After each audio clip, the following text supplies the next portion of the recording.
Bagaimana caranya Anda ini bisa closing, ya, memenangkan calon customer, calon nasabah ini daripada broker-broker yang lain.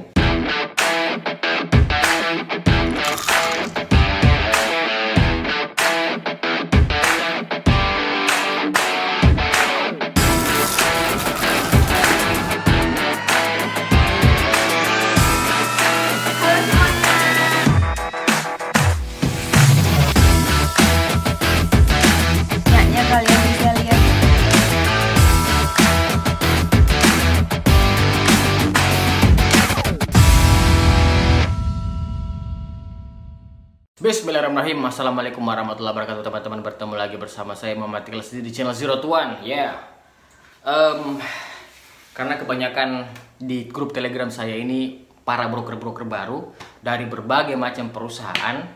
Padahal mereka jualin, yang mereka tawarkan ini sebenarnya sama semua, ya, produknya produk trading semua, produk trading komoditi. Terus ketika sudah seperti itu posisinya, bagaimana caranya bersaing dengan sebegini banyak broker? Bagaimana caranya Anda ini bisa closing, ya, memenangkan calon customer, calon nasabah ini daripada broker-broker yang lain? Saya akan menjelaskannya sekarang. Nah, faktor closing, ya, faktor closing itu sebenarnya ada dua. Kalau menurut saya ada dua hal. Nah, yang pertama itu adalah trust, ya. Yang pertama itu adalah trust, kepercayaannya nasabah sama kita dibandingkan dengan broker-broker yang lain. Yang kedua itu adalah strategi. Bagaimana Anda menjelaskan strategi trading dan lain-lain. Saya mau bahas yang pertama dulu nih, masalah trust. Dulu saya pernah bersaing, ya, sebenarnya bersaing. Saya mendekati satu orang nasabah ini. Sebut saja namanya Ibu A, ya, Ibu A. Awal pertama kali saya yang mau mengclosingkan dia. Saya sudah profiling beliau. Saya sudah mengetahui backgroundnya beliau dan memang dia itu tertarik mau invest di pialang dan mau trading. Lalu datanya ini bocor ke broker yang lain, ya, broker dari tim lain yang mungkin pengalamannya lebih banyak daripada saya dan dia lebih kaya daripada saya, ya.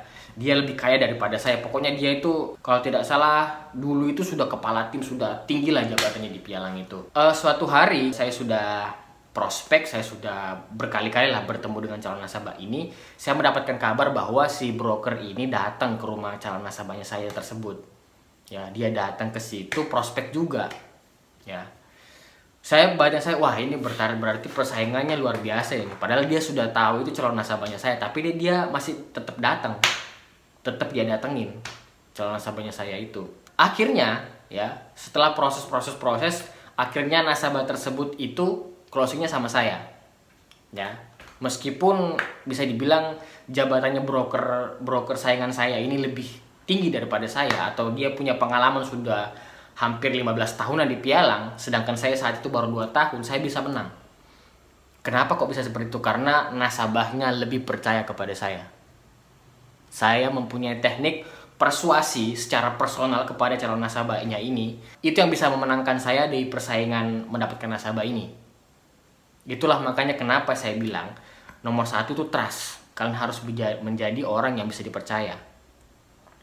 Sebenarnya banyak strategi agar kita itu bisa dipercaya orang. Yang pertama, kita harus tulus melayani orang.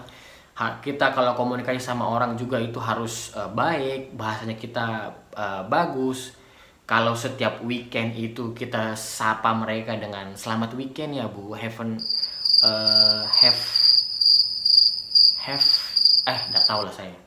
Saya dulu masih zaman SMS ya, jadi kita sering ngasih ucapan selamat weekend atau mungkin hari-hari besar. Saya kadang-kadang mengirimkan apel dan jeruk ke calon nasabahnya itu, bahkan dia sebelum closing saya sudah mengirimkan itu. Nah, kenapa kok saya bisa mau mengirimkan itu? Karena saya tahu dia bakalan closing. Dia sudah qualified, dananya dia ada.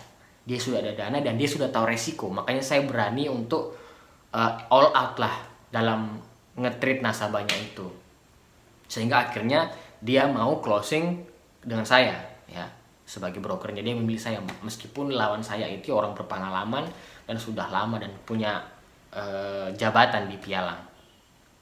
Nah, harusnya kalian juga bisa seperti itulah, ya, kalau sama nasabah.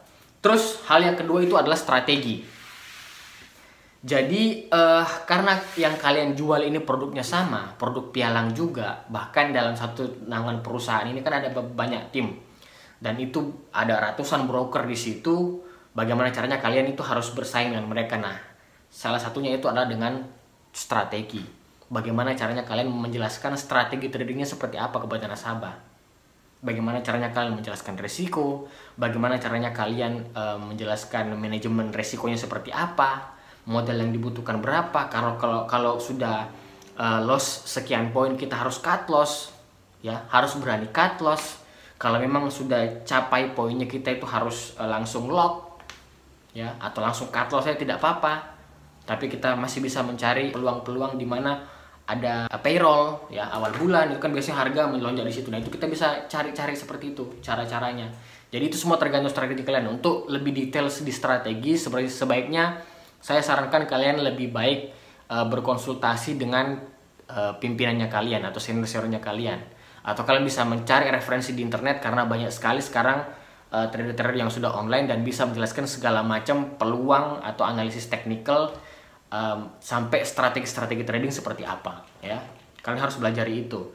Nah, dari situlah sebenarnya dua hal ini adalah faktor paling gampang untuk menentukan kalian itu bisa closing cepat atau tidak. Seperti itu teman-teman. Jadi kalau kalian ada pertanyaan lagi, silahkan posting aja di kolom komentar atau bisa langsung join ke grup Telegram saya. Di situ kalian bisa tanya-tanya apapun. Nanti di sana bukan hanya saya saja yang jawab, tapi ada banyak juga yang bisa jawab di sana.